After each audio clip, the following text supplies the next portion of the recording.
Civil సప్లైకి సంబంధించినటువంటి ఒక మంత్రిత్వ శాఖలో కూడా కుంభకోణాలు వెలుగులోకి వచ్చాయి, కొనుగోలు అక్రమాలు వెలుగులోకి వచ్చాయి, సరఫరాలో నిలువల్లో లేకపోతే చర్యల్లో కూడా ఏం జరుగుతున్నాయి అన్నటువంటి వార్తలు కూడా బయటకు వచ్చాయి. మరొక వైపున ఇరిగేషన్ శాఖలో కూడా కాళేశ్వరం కుంగటం కావచ్చు, మేడిగడ్డ పరిస్థితి దయనీయం కావచ్చు, నీటి సరఫరాలో అనేక ఇబ్బందులు ఎదురు కావచ్చు, ఆ శాఖలో ఆ రకంగా జరుగుతూ ఉంది. ఇక విద్యుత్ శాఖకు సంబంధించినటువంటి విషయం చూస్తే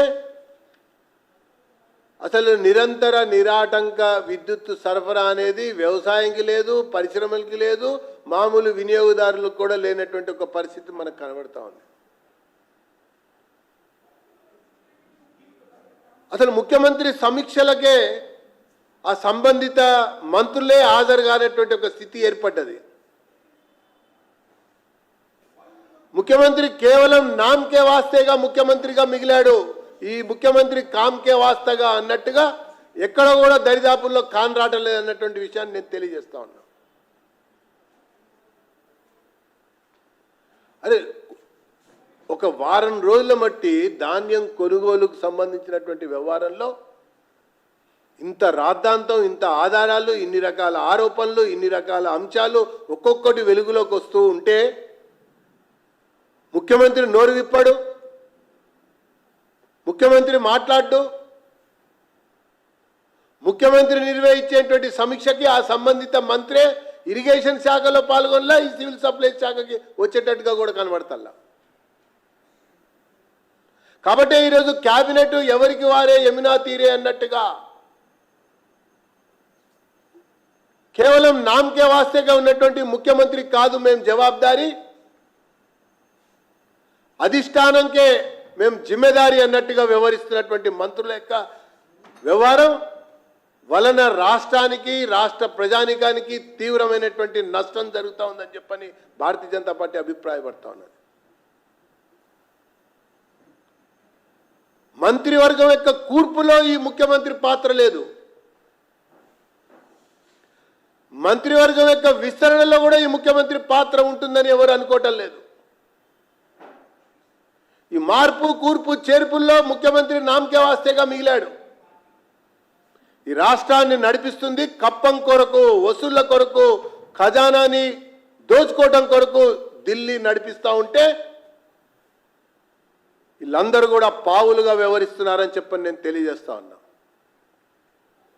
ఆ రకంగానే వ్యవహరిస్తున్నారని చెప్పని నేను తెలియజేస్తా ఉన్నా.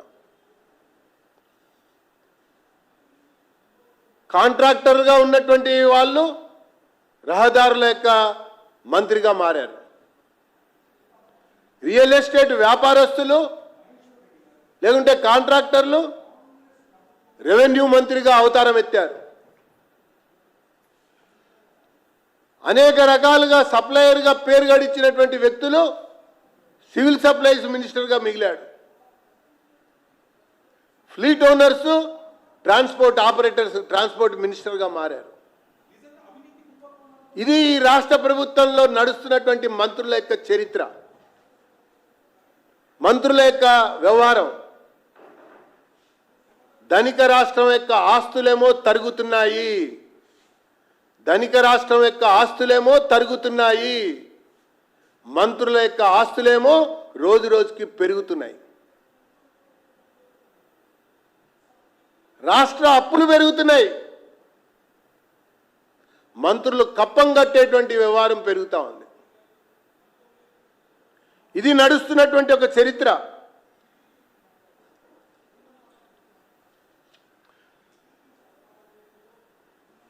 ఇంతేకాకుండా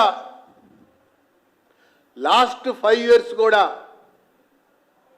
ఈ సివిల్ సప్లైస్ సంబంధించినటువంటి వ్యవహారంలోనే ధాన్యం కొనుగోలు, సేకరణ, ఆ రకంగా మిల్లులపై చర్యలు, మిల్లుల యొక్క వ్యవహారాలు. ఆ రోజు బీఆర్ఎస్ దోచుకుంది, ఇప్పుడు కాంగ్రెస్ అదే పందాలో దోచుకుంటా ఉన్నది.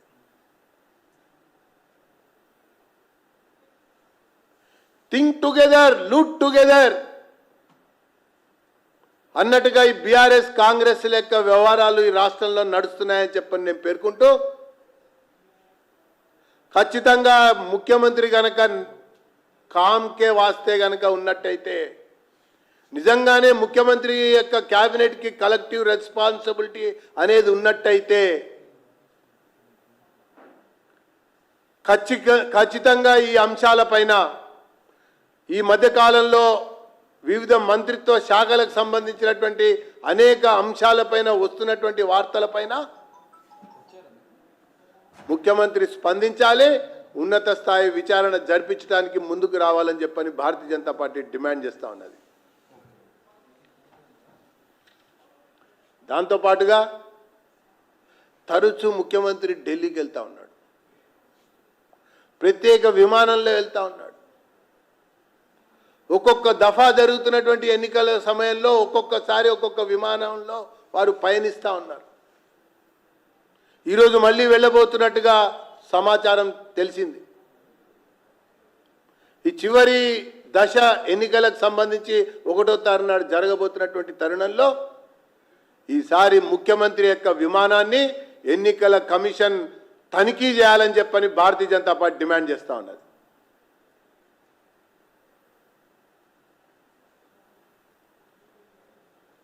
కప్పాన్ని తరలించడం కొరకు ఈ విమానాల్ని ఉపయోగించుకుంటున్నట్టుగా మనం భావిస్తున్నామని చెప్పని నేను పేర్కొంటా ఉన్నా.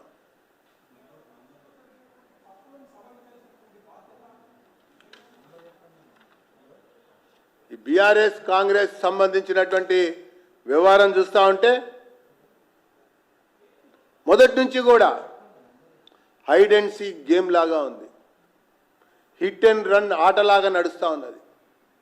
ఇద్దరు కలిసే వ్యవహారాలు చేస్తూ ఉన్నారు అన్ని విషయాల్లో, నాకు నువ్వు నీకు నేను అన్నట్టుగా.